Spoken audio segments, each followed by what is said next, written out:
Okay, here we go. So good afternoon, everyone, and welcome to the monthly webinar from CCMA. This month, we're talking about best practices and looking back at the year gone by in order to look forward with greater effectiveness to 2017 and 2018. My name is Mike St. Pierre, and I'll be your host as Deacon Frank Luca is on assignment. So how do you know if you're doing a good job? How do you thoughtfully look back on the past year and grade yourself and grade your ministry? Without proper evaluation, we might just do what we did the last year and the year before that. And today, Grant Rice is with us, and he's going to help us with this process. Just a few housekeeping items. Number one, what are you doing this summer to renew your zeal for campus ministry? Join us in Texas for our summer campus ministry retreat or in California for our West Coast Roundtable. Just head over to ccmanet.org/events. Number two, as we go through today's webinar, please make sure you use the chat feature. And we would love to have your conversation and your questions as the webinar proceeds. And we'll be entering things as well. I've found that introverts in particular find the chat just a wonderful way to get involved. And that doesn't take you extroverts off the hook, but just want to make sure we involve everybody. Number three, we're thrilled that you've joined us today for this month's webinar. And in May and June, we have a two-part webinar focused on engaging students during the summer months. So stay tuned for details. Number four, one final thing. Are you following us on Instagram or Twitter? At CCMA Campus Men is our handle, and we would love to see you. And with that said, let's begin with a prayer. In the name of the Father, and of the Son, and of the Holy Spirit, amen. Lord, thank you so much for the gift of life. Thank you for giving us work that matters. And thank you for the opportunity to make an impact in the world, to bring young people, students on our campuses closer to Christ. And we pray too, as we look back at the year gone by, that we would deeply and prayerfully and thoughtfully evaluate and reflect on what's gone well and what might need some area for improvement. Thank you for Grant and his expertise today. Please bless our webinar and our work. In Jesus' name we pray. Father, Son, and Holy Spirit. With that said, I am super happy to welcome Grant Rice, this month's presenter and an expert in the process of evaluation, assessment, and planning. Grant and I were talking before, and Grant was telling me about one of the little projects that he's been working on, and that is a survey of over 100,000 employees in his organization. So just try wrapping your head around that. Grant is the senior consultant at CHE Trinity Health, and he will take us through practical ways to look at the past academic year to help you assess what worked, what challenges you faced, where improvements may be needed, and getting staff to do its very best work. This topic is part of the second column of our strategic pillars, professional standards. Grant Rice, welcome and take it away. Mike, thank you so much. And thanks to all of you for taking the time to invite me today. Mike's very generous in his comments that I'm an expert. I'll say I'm a learner on the journey, and I'm more than happy to share some of the nuggets that I have picked up both in my work with Trinity Health, the second largest Catholic healthcare system you've probably never heard of, as well as some other work that I do with a parish and a Newman Center here in Columbus, Ohio. Austin Schaefer at The Ohio State University is a partner of mine in crime. So a reflection I wanted to include in this slide deck, so you've got it when it's sent out afterwards, is one of my favorites around this work because it intentionally asks the Lord to disturb us in terms of what we've done, what we're comfortable with, and where he wants us to go. So I want to add just a little bit to Mike's prayer, and that the Lord disturbs us in our comfort so that we can think outside the box for all those whom we serve.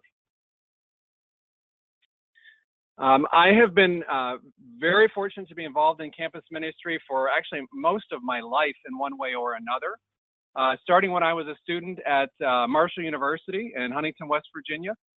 Very active there when I was a student, both at the university and then across the state as we started to try and form our own student coalition across the universities and colleges there.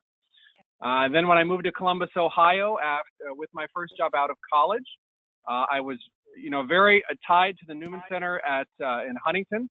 And the first thing I thought of is, where's a place I can call home in the Catholic Church in Columbus? And I thought the Newman Center. That's the first place that came to mind. And I started out by going to Mass there one Sunday night and stayed there for 11 years as a member of the St. Thomas More Newman Center in Columbus. And I've been very fortunate to be a consultant with that team and that ministry ever since. So I do have a passion for campus ministry. I'm very, very honored to be working with all of you today who are out there on the front lines doing this very important work with students every single day. So as an aside, Mike and I were talking a little bit about the work that I do at Trinity Health. We're very passionate about gathering opinions, knowing our audience, recruiting sponsors, and setting our work up for success, or the ones who are doing the work up for success. And so you'll hear a lot of that in my words today as I spend time with you. So we're going to talk a little bit about how do you know your programs have been successful, they've reached that audience that you intended. How do you use data, which in my experience, depending on where you are, sometimes that is something people embrace and sometimes it's something people are not interested in. Where should you focus your time? That is the most precious resource that each one of us has. And how do we focus that and shine our light brightly? And we'll talk more about that concept in just a bit. What do you want to accomplish and how do you know that? And how do you build ownership and sponsorship? So those are the areas where we'll spend some time today. This is designed to be an interactive session today. We want you to walk away with some very tangible outcomes today. So I'll be pausing and leaving some time for you to actually take some notes. You can certainly do it on your computer, grab a piece of paper and a pencil, whatever is comfortable for you, because you're going to be walking through some specific examples in your work, so you can apply what I'm sharing with you today, so you have a better outcome around your work. All right. So, deep breath. I can imagine you have probably had a very busy year. If that is the case, please chat yes to us so we know. And if you haven't had a busy year, then I'm sure we can give you stuff to do. So if I remember right, when it comes to campus ministry, you all do a wide variety of things. You wear lots of different hats in your work that you're doing, from planning programs and events, doing very tactical, logistical things, to facilitating retreats, assisting students with spiritual growth, helping them to develop as leaders, evangelization on your campuses, service projects, missionary trips, networking with other campus ministries, working with your diocese, handling issues, putting out fires. Are you getting tired yet by all the things that you're probably doing? There is a lot there. And you all are putting all your time, talent, treasure, energy into the work that you're doing to make a difference. I mean, I want to help you to set yourself up for success, to make sure you can be a little more efficient, a little more effective, and you can spend a little more time doing what you're passionate about. All right. So I'll ask you this question. With everything that you have done this past year, how do you know you've been successful at it? Just go ahead and chat that answer if you would, please. What tells you you've been successful?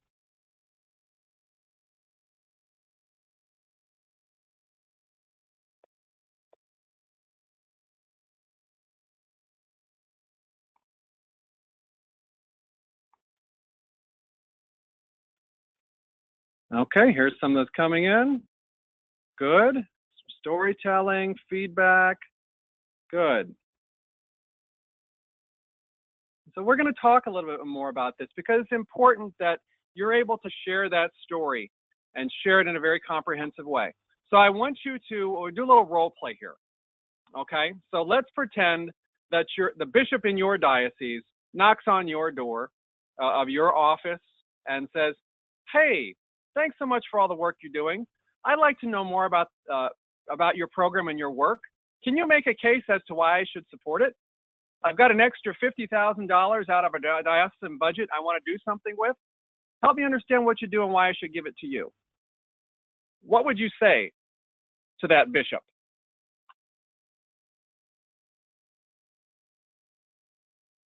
And you can go ahead and chat a little bit of that as well.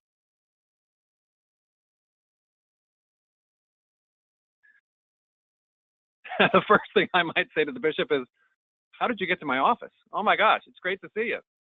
And we want to make sure that you've got a story in your back pocket to share when that bishop comes knocking on your door saying, I want to support your programs, I want to sponsor your work, that you have that story ready to tell.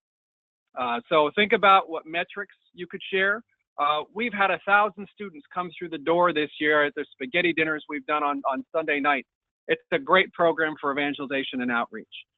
Think about the stories that you can tell. It's not all about the data.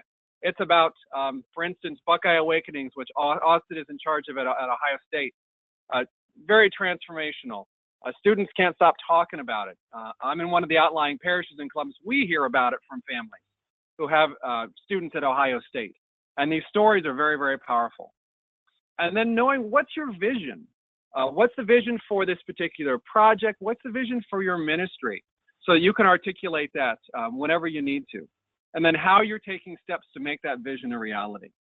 And what this all ends up being is really an elevator speech, a 30-second pitch, for lack of a better term, you've got in your back pocket when someone who can help to sponsor your work, whether it's a bishop or an administrator at a university, or it might be a priest in the parish you're based in, or that helps out with your campus ministry, that you're able to tell that story whenever you need to about that particular project. All right. And in order to tell that story, it really requires a bit of a focus on strategy. Now, I've been in nonprofits and not-for-profits in my career, as well as for-profit businesses. And in all of those, what I've come across is that you need to have a strategy. You need to have a focus. You need to take some intentional time to plan, or else things will happen that you haven't planned, and it'll take your time, versus being intentional and things happening that you did plan. So I like to reference a management guru. His name is Peter Drucker. You may have heard of him. He's done some groundbreaking work in the last half of the last century around management and how organizations work. And one of the things that he focused on from his passion was nonprofits. And so he had this to say to nonprofits about strategic planning. Don't be afraid to embrace it. It's not an event. It's a continuous process of strengthening what works, abandoning what does not. And let me know in chat real quick. Is it easy for you to take things off your plate? If yes, then chat yes. If no, then chat no. I'd have to chat no on that, because it's not easy for me to take things off my plate. Making sure you know how to manage your decisions. You're setting very clear objectives. You're making adjustments, and you're measuring, and you're gathering feedback around what you're doing to make sure that it's still resonating with your audience. And I'm seeing a lot of no's with that abandoning what does not, that taking things off the plate. And that's a typical thing. It's very difficult for people in an organization in their work to take things off their plate. Another way to look at this is, instead of strategy, how are you focusing your light? And I want to quote from Matthew's gospel on this. Just so your light must shine before others, that they may see your good deeds and glorify your heavenly Father. And God intentionally gives us that light to shine every day. And we get to make the decisions about how we shine that light. There's light all around us. I've got a light here in my office, a light bulb. It does a great job. It's not focused. It's diffused light. But if I take that light and I focus it, it can become very bright and very, very powerful. And there are saints in our midst who have done this very successfully in their actions and their words and their deeds. St. Teresa of Calcutta, St. John Paul II, just some amazing people that we've walked this planet with, who have been able to do this and shine their light brightly. So a question I want for you to hold as we go through our time today is, how are you shining your light? Are you shining it brightly with purpose and focus, or are you just shining it in general? Something else that I hear from teams and managers as I do my work in Trinity Health with over 8,000 teams that we have, is, well, that's a great concept, that strategy thing. You can call it light if you want to, but you know what? I'm too busy for that. I've got other things I've got to worry about. So I'm not going to spend some time there. So what I want to caution you on, in case that's popping up in mind for you, is you got to watch out for the activity trap when we talk about that. That we're doing things just to do them, and we kind of forget why we're doing it and whether it's really going to lead to the success we're looking for. And good ways to recognize that trap: no process for evaluating the work and setting priorities, thinking more short-term than long-term, too busy to focus on what are the gaps in the work, and doing things right versus doing the right things, perfection versus excellence. And just a little bit of humor to share with you here with my caveman friends down in the corner. They're used to doing it this way because it's the way they've always done it. And when a solution is presented, you know what? We don't have the time for that. So think about that as we go through this today, about how the Lord can disturb me, as I shared with one of my favorite reflections, so that I'm a little uncomfortable and think about things a little bit differently. All right, so with that, I'm just going to go ahead and pause to see what questions that you have before we go into more specifics. Mike, what are we seeing through chat so far in terms of questions? Let's see. So far, I'm waiting for folks to enter in on chat. Some people have said it's hard to focus on just a few things well, because that means, we would have to give some things up, and that would entail maybe pushback or disappointment, things like that. But for other people, what? Okay, Nicole says, be curious to hear more about the difference between perfection and excellence. Excellent. Actually, I'll turn that back to Nicole. Feel free to share with us, Nicole, how would you define perfection versus excellence? And we can use that as our jumping off point for that part of the conversation. We've always done it that way. Yes, that is a very dangerous phrase. It certainly is. All right, so continue with the feedback. You all are doing a great job in sharing that. I'm a big believer in it's your knowledge and wisdom that can help to drive our work today and the journey and the time we have for that journey. So continue to share that through chat. That's really good. All right, so let's talk a little bit about how do you focus your light. So there is a process that I use with teams about, so how do we do this? How do we start to focus on strategy? And the first thing that we do is we take some time, set it aside so we can be intentional on focusing on that strategy. We can't get out of the doing and into the being unless we're intentional about our time. And remember that time is the number one resource that you have. So the first part of that process is to take a look at what the current state is. In business, you might hear this called a SWOT analysis, strengths, opportunities, weaknesses, and threats. I like to call it SOAR, strengths, opportunities, aspirations, and results is another model that I prefer to use because it helps you dream a little bit more. So we're going to walk through current state with you right now. So on your piece of paper or the top of your Word document or whatever you might be using, I want you to list a major program or offering you have in your campus ministry. Just the first one that comes to mind for you.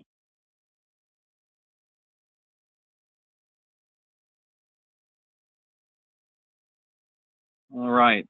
And now that you've got that, we're going to go through each one of these bullets so you have an idea of what does that current state look like with that particular program. What's your purpose?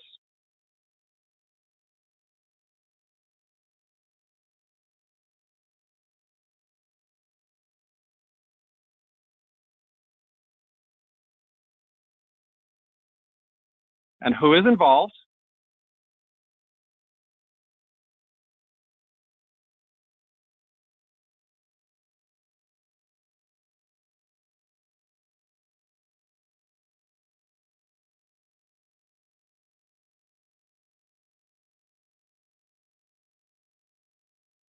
What are some of those measurements that tell you that you are successful?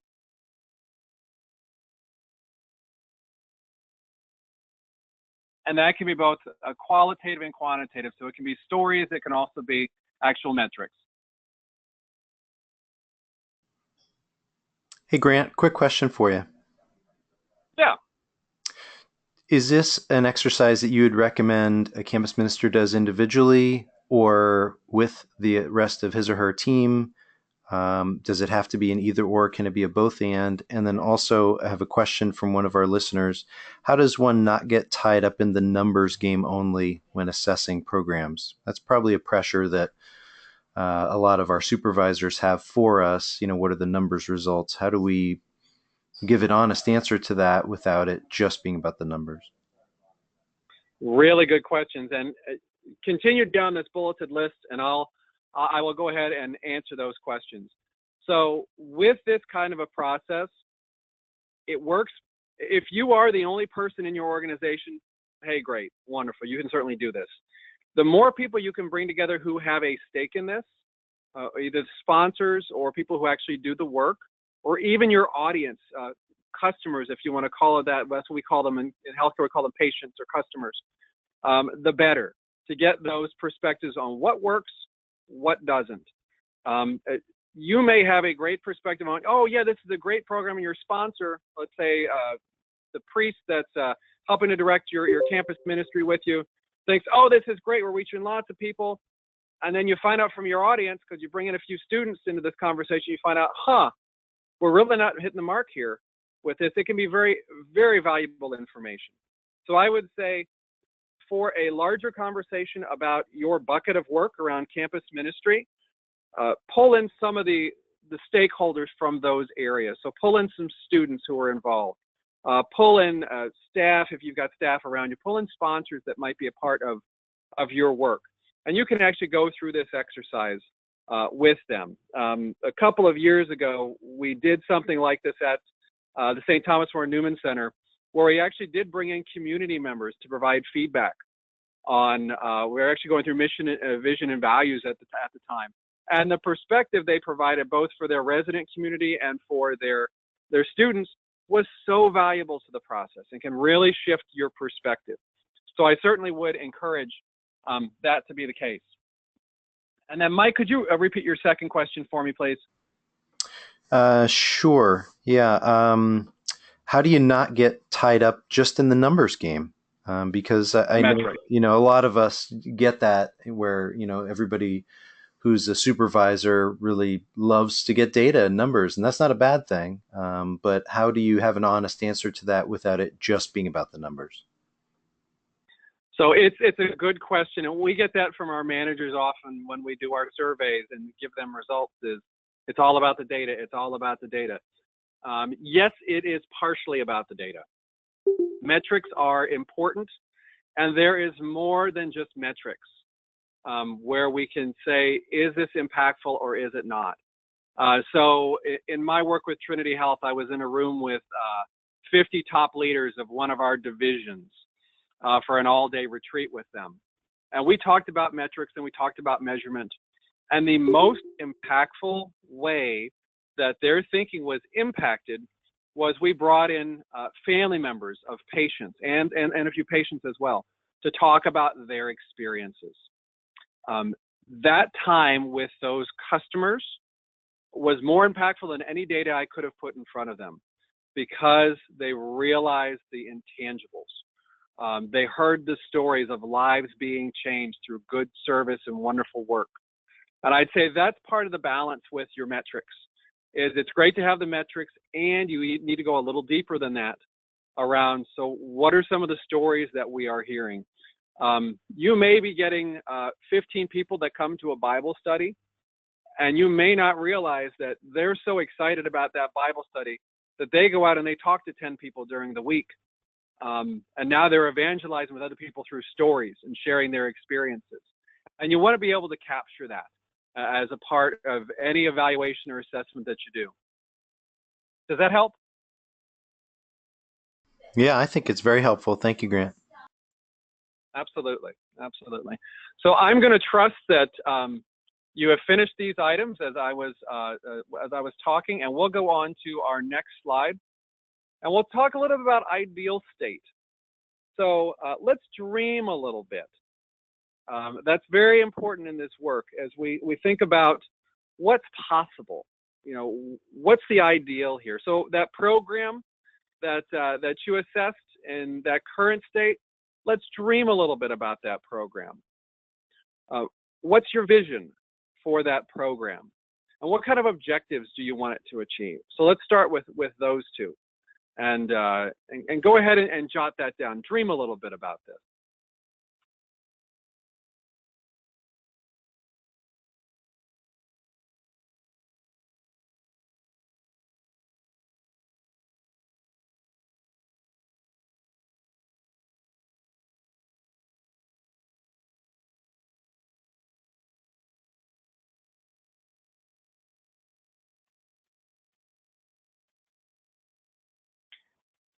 And if we have a volunteer or two who are so bold as to share one of the objectives they would like to achieve in chat, that would be great.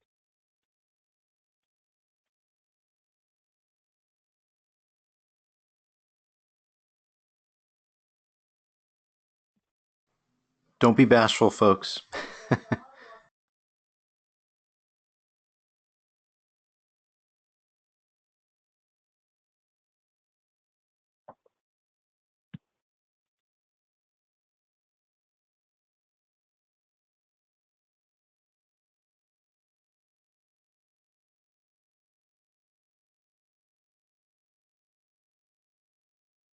Mike, are you seeing any in chat yet? Yes, so I just got something from Carissa. She said her speaker was out. Could you just repeat the question?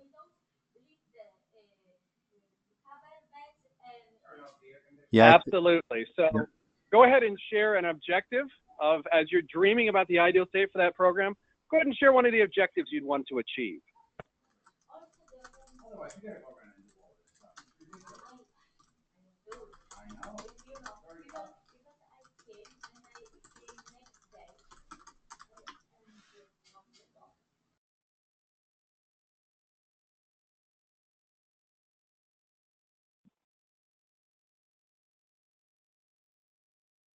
All right, well, let's just keep working through this. And let's think about the rest of the questions on here. What resources would you need? Who would be touched through this work? And then what keeps you from doing the work in this way? Grant, that's probably one of the key questions here. Go ahead. Yeah, I'm sorry to interrupt. So Austin says the ideal state that we get laser focused on our mission of Catholic Campus Ministry to OSU and not just spread or diffuse our light in every direction. I know that's broad, but often we do a lot of general ministry rather than focused towards campus and with students. And Elaine says, I would love to see students become evangelizers of their peers. Excellent, excellent. And then because Austin and Elaine so graciously volunteered, I'll throw this out to them. What keeps that from happening?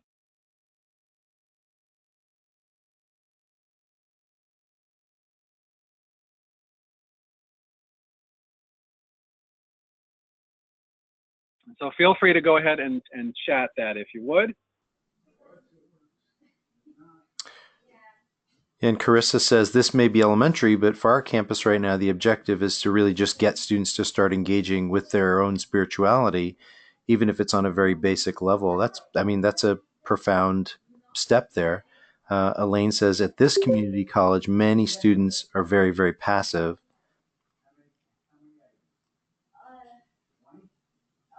Good. This is great feedback, folks. Really good. And Carissa, it may be that it is just a basic building block. It's just a basic place to start. Nothing elementary about it. It's definitely something that's needed for that first step.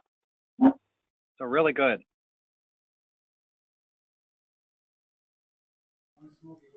And Grant Austin says, you've been here longer than me. I think it's challenging for people to change, to see that it's everyone's work to do campus ministry, including our resident community.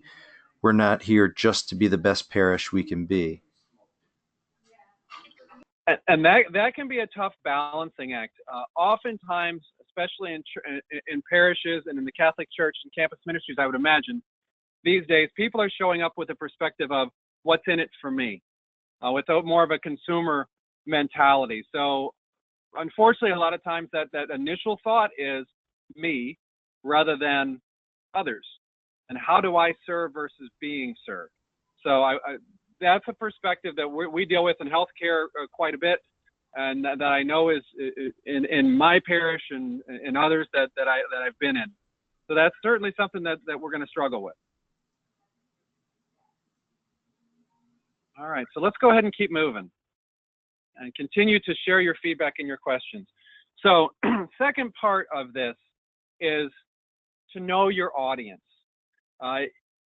If you designed a great program for a resident community, but you don't have a resident community and you have just students coming, your program may not be successful. So it's going to be very important to be in tune with who's your audience, who's the audience for this particular program, who are you trying to serve? And then back to that measurement piece, both qualitative and quantitative, how do you know if you're meeting the needs of those you're serving?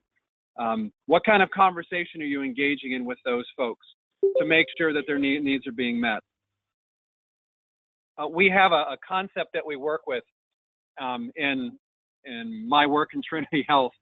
There's a book out there that is entitled "I Quit But I Forgot to Tell You," and it's all about colleagues that go to work for an organization, but then they become kind of laissez-faire with the organization. They just kind of show up.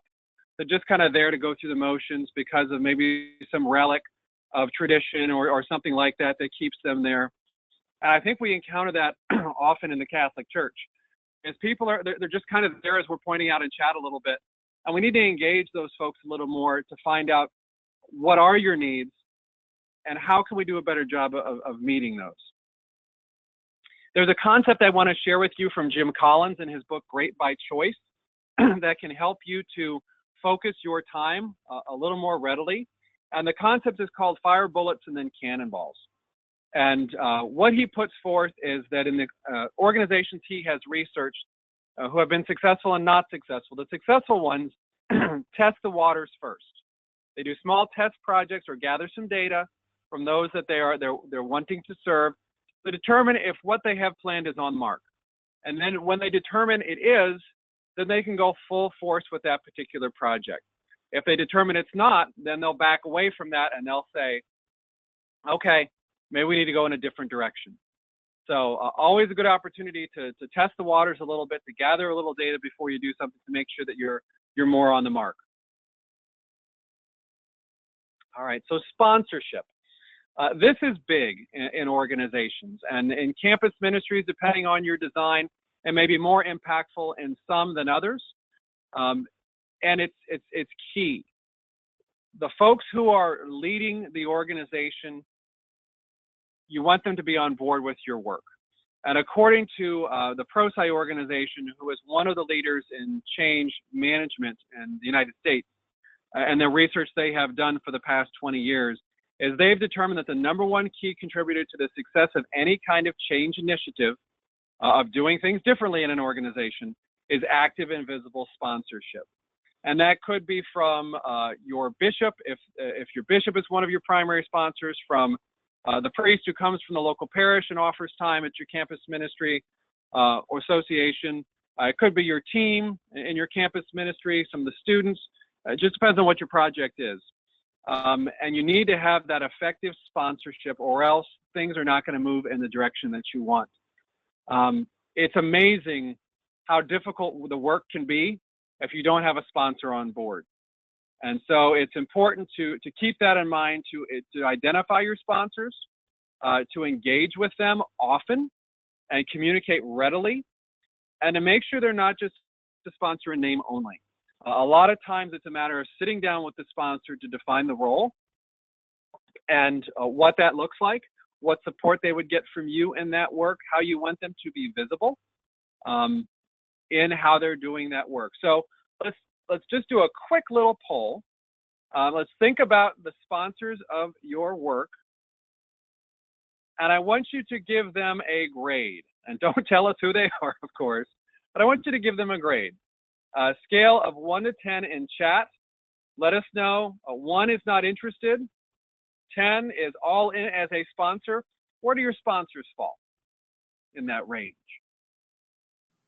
And Grant, so that could that be your supervisor? That could be an administrator. Like you give the example of a bishop, another colleague. Any other examples? So actually, I'll throw that open to the group because you know campus ministry better than I do at this point. Who are some of your sponsors?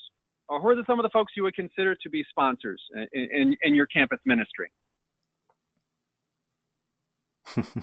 Ann O'Brien says the IHM congregation at 10. That's nice to see. Excellent. I see an 8 out there too.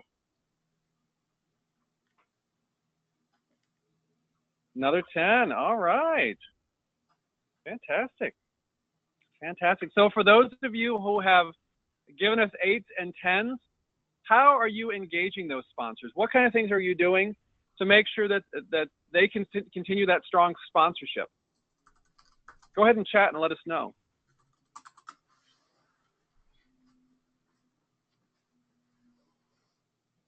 Really Oh, fascinating. Bishop Yeah. Some University people too.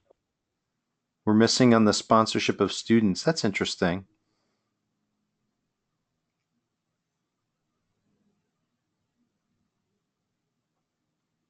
Elaine, great point. It can take a long time to build sponsorship. You really need to make the case about why it's important and answer that question for many. What's in it for me? What's in it for my organization? What can I expect out of this? So that they can be bought into that organization. And maybe you find people that have links to the work as you have conversations with them, and things you discover can help to get them really jazzed about sponsoring. So, but this is absolutely key, that you identify who the sponsors are and that you start to work to build that relationship to engage them in sponsoring. And sometimes it's just as much as a sit down, intentional time on the calendar, conversation about this particular program, and telling your elevator speech, a few more details. Maybe you bring a student with you to talk a little bit about profound impact and include some of that storytelling. And then, of course, have an idea of what you want that sponsor to do as part of that sponsorship. You just don't want a figurehead and a name on a piece of paper. You want somebody who's actually going to support it. Whether it's a bishop who is willing to say, okay, I'm tweeting today about my support for campus ministry, and I want you to know about it, and we're going to continue to support it, or they show up at an event for you, or whatever it might be. So be very, very clear about that. Mike, I see a lot of things coming through chat. What do we have? Yeah, we have all kinds of things, Grant. So some are saying that, we invite others to campus activities, retreats, and service trips, and they come. That's fantastic. Ann says that. Joshua's at a Catholic university. Elaine says, I'm afraid our program may crash because it's just too expensive. Sandy says that her students are probably a 7 in terms of sponsorship. Carissa said a big part of it, too, is supporting their programming. So when they feel you support them, they return that support because of the relationship built. That's a really good point. Grant, here's another question. What is the cost when we don't have adequate sponsorship of a program or an endeavor? Boy, that is an excellent question.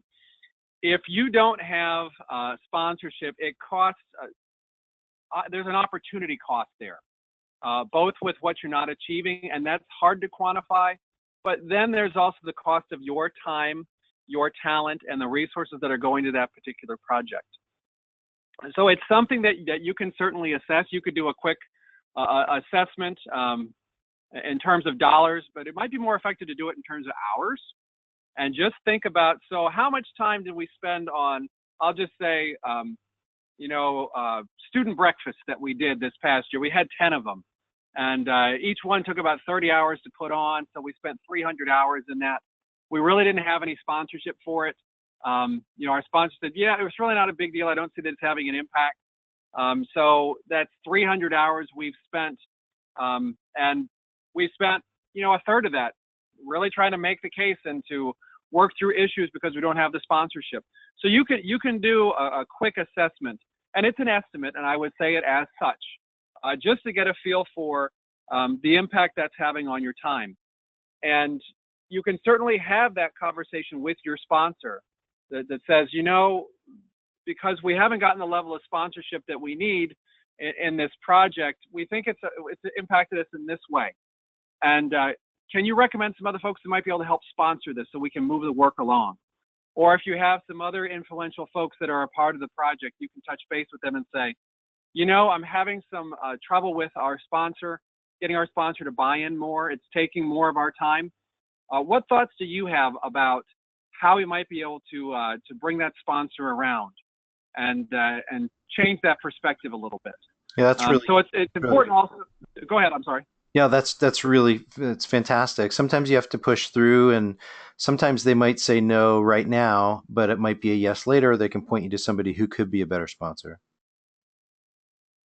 Absolutely. Absolutely. So really good comments here, folks.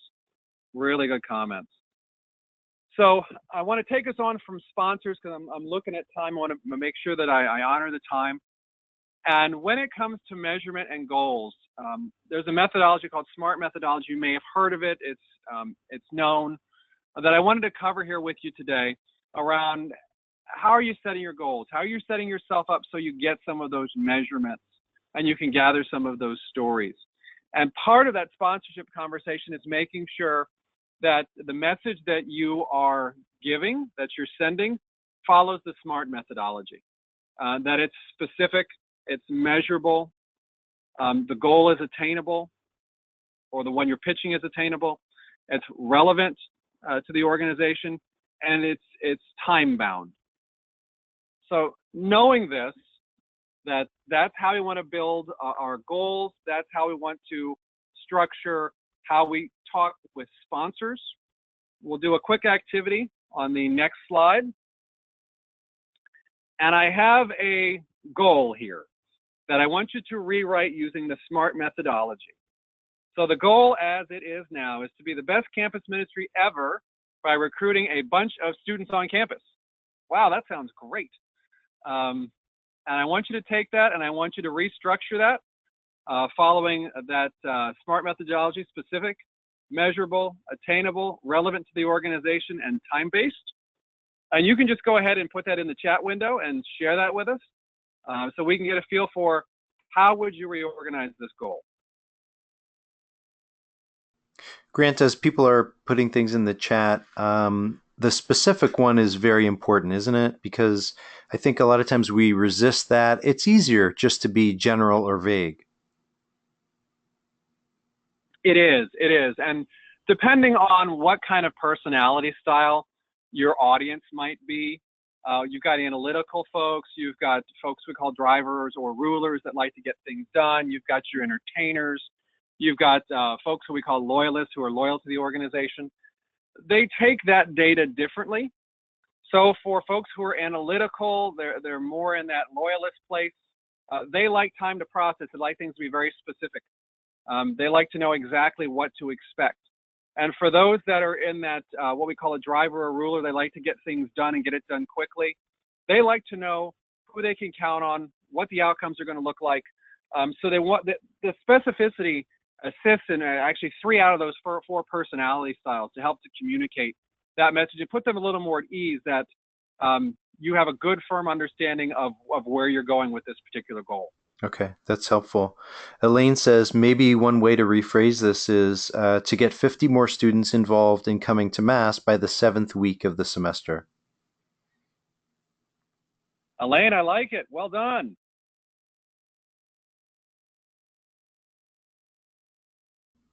And she's wondering what best means. Good question.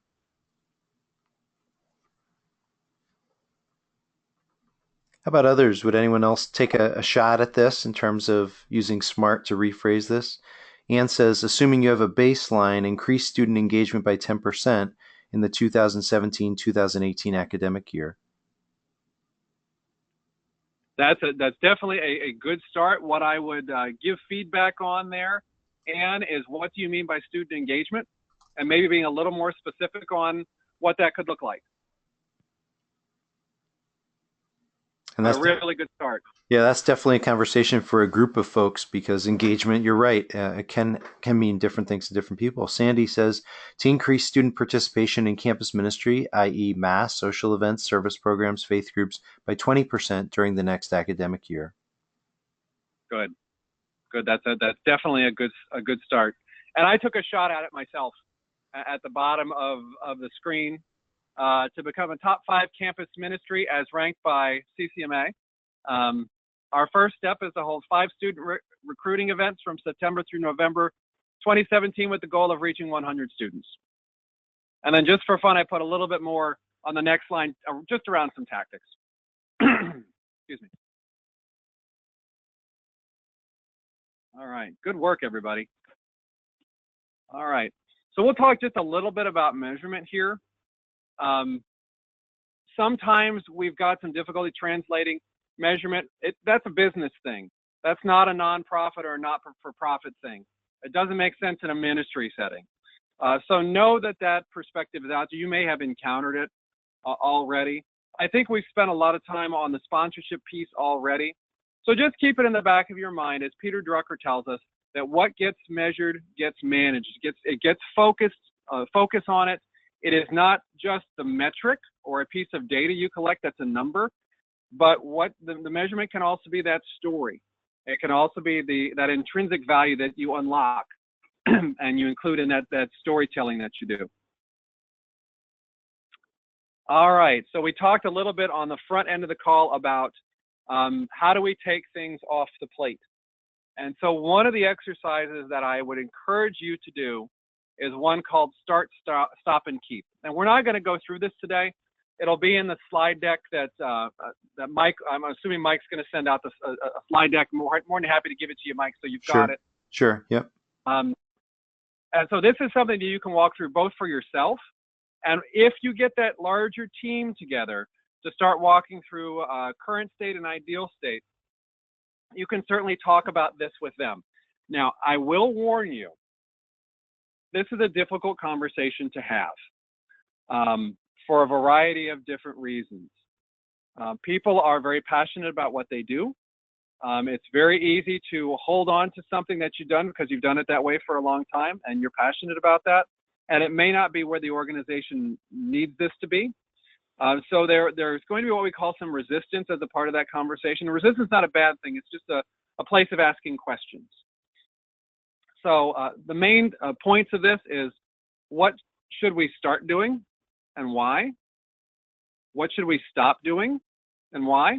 And this is a piece where we're going to find more time, because if there are things that aren't getting done well, then we ask the question of, are we willing to put more time and effort into it so that they're done well? Or do we need to put them on the do not do list? And then what should we keep doing? Excuse me, what's going well? How can we continue to take something from good to great, if you will? And then all of that is great to talk about. And if your audience, if your sponsors, whoever it might be, they're not willing to actually make the change, then the rest of the work is for naught. One of my favorite books about change in an organization is called Change is Good, You Go First. So it's important to understand that the conversation is good, and then the action is more important there. And making sure there's follow through, that there's accountability, that when you check in a month after doing this exercise with the team, or 2 weeks or a week, or however your cadence is with meetings, for instance, that you're checking in and saying, what's our progress look like? What are the obstacles we're encountering to our start, stop, keep list? What do we need to reevaluate and reassess so that you can make progress? That's really important anytime you're doing any strategic planning conversations, any exercises like this, is to unlock that value that comes from the action rather than just going through the exercise. All right, and Mike, I talked a lot on that slide. What am I missing in chat that's come through? No, that's really helpful. I wonder, Grant, do you have any counsel for folks? The stop steps to me seems like that would need to muster an awful lot of courage. because so often, programs and initiatives that we do, it took us a lot of energy to get there. What's your counsel for a campus minister in terms of making the case to stop doing something?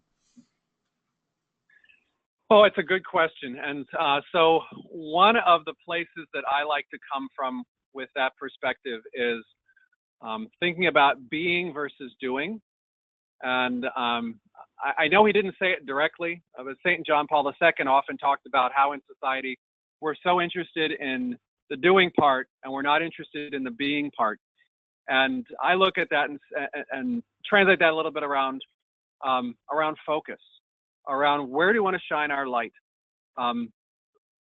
What do we want to stop doing? What can go away? What can we say, we've done a great job with that. It met a need at a time, and we honor that.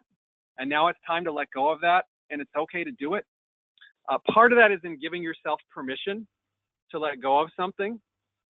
When you change a program, when you change a direction, it's not that people won't be served.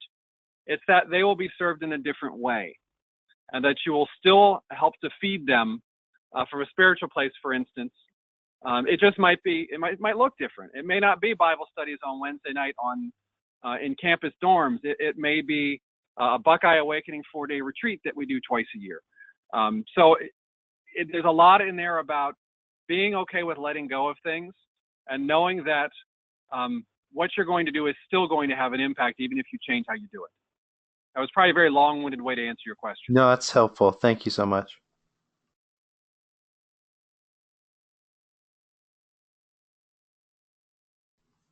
All right, what's And what next? else? What's coming in through chat there, Mike, that I've missed? Let's see. We've had some really interesting comments just about it's potent. Even to try to assess what does success mean, and that's scary and exciting and dangerous, probably all at the same time. So some really interesting back and forth there. Just about Elaine said, it's just there's a concern, this notion of success in campus ministry. Austin had a good point. Maybe fruitfulness is, a better metric. This idea, it's not all about the numbers, but impact, and is there quality and quantity? So that's some of the input there. Excellent point, Austin. I think part of the conversation that you would have with that larger team of sponsors and stakeholders and students and others is to help define, well, what does success look like for us? Is it that we have 100 people that come to our Saturday breakfast? Is that success? Is it that we have people that are now going out from our Bible study and they're engaging others on campus and inviting them in? So I think it's a very important conversation to have about what does that success look like for you? And know, as Austin's pointing out, that there's quantity and quality with that. There are the metrics and there are the stories that are a part of that conversation. Right. Okay. Let's Excellent. see. Grant, here's a question from Jennifer. Can you speak about the importance of personal prayer for our ministries within our work? Prayer providing the backbone for our ministries. Maybe this can help us learn where we are to say no and stop or adjust. Oh, I think that's an excellent place to start. I think there is a piece in all of this for discernment and spending time very intentionally reflecting and praying about what's worked, what hasn't, and where do we want to go. Because if we just focus on it from our perspective, I think we get more into that doing rather than the being part. So I think that's exactly what you're calling out, is we need to be with this and spend time with it, to be very intentional, let the Holy Spirit work in our decision-making process so that we can go forward and know that this is the right thing to do. So great comment. Grant, do you find, since you work with so many medical professionals, do you find that nurses and physicians can push back a little bit on the idea of measuring success as well? Yes. Oh, yes.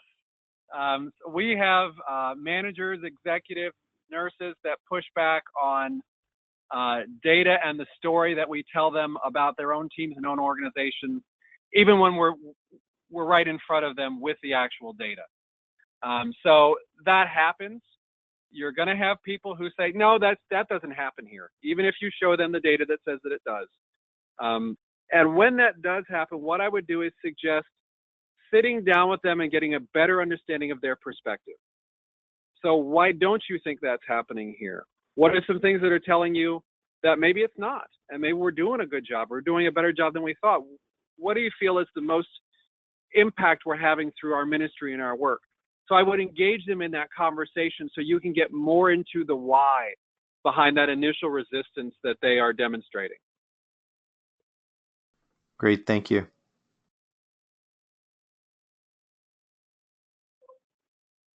Yes, and thanks to Austin for calling out amazing parish model. Very good.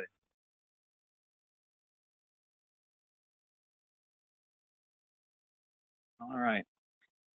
So in the last few minutes we have here, I want to close by saying there's a lot of information here. There's a lot you can do with that. And with that, I want to make sure you've got one takeaway here so that you can feel like you can put something into action. And that's, you're the determining factor. You have control over much of your work. You may not have control over all of it, but you have control over a lot of the work that you do and how you do that work. So the first place you may want to start is, what changes can you make in the work you're doing so you can shine your light more brightly?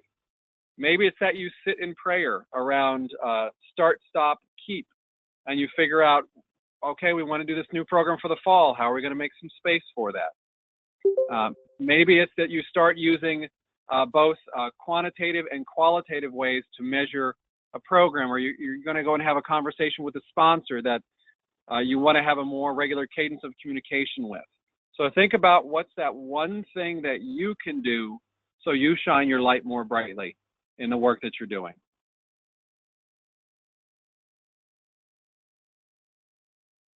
Okay, Mike, I'm going to go ahead and pause one more time for questions. Sure. Yeah, folks, this would be a great time as we kind of begin to land the plane here. If you have any additional questions for Grant, please let me know, and either put it in the chat or just feel free to raise your hand and I can even activate your microphone.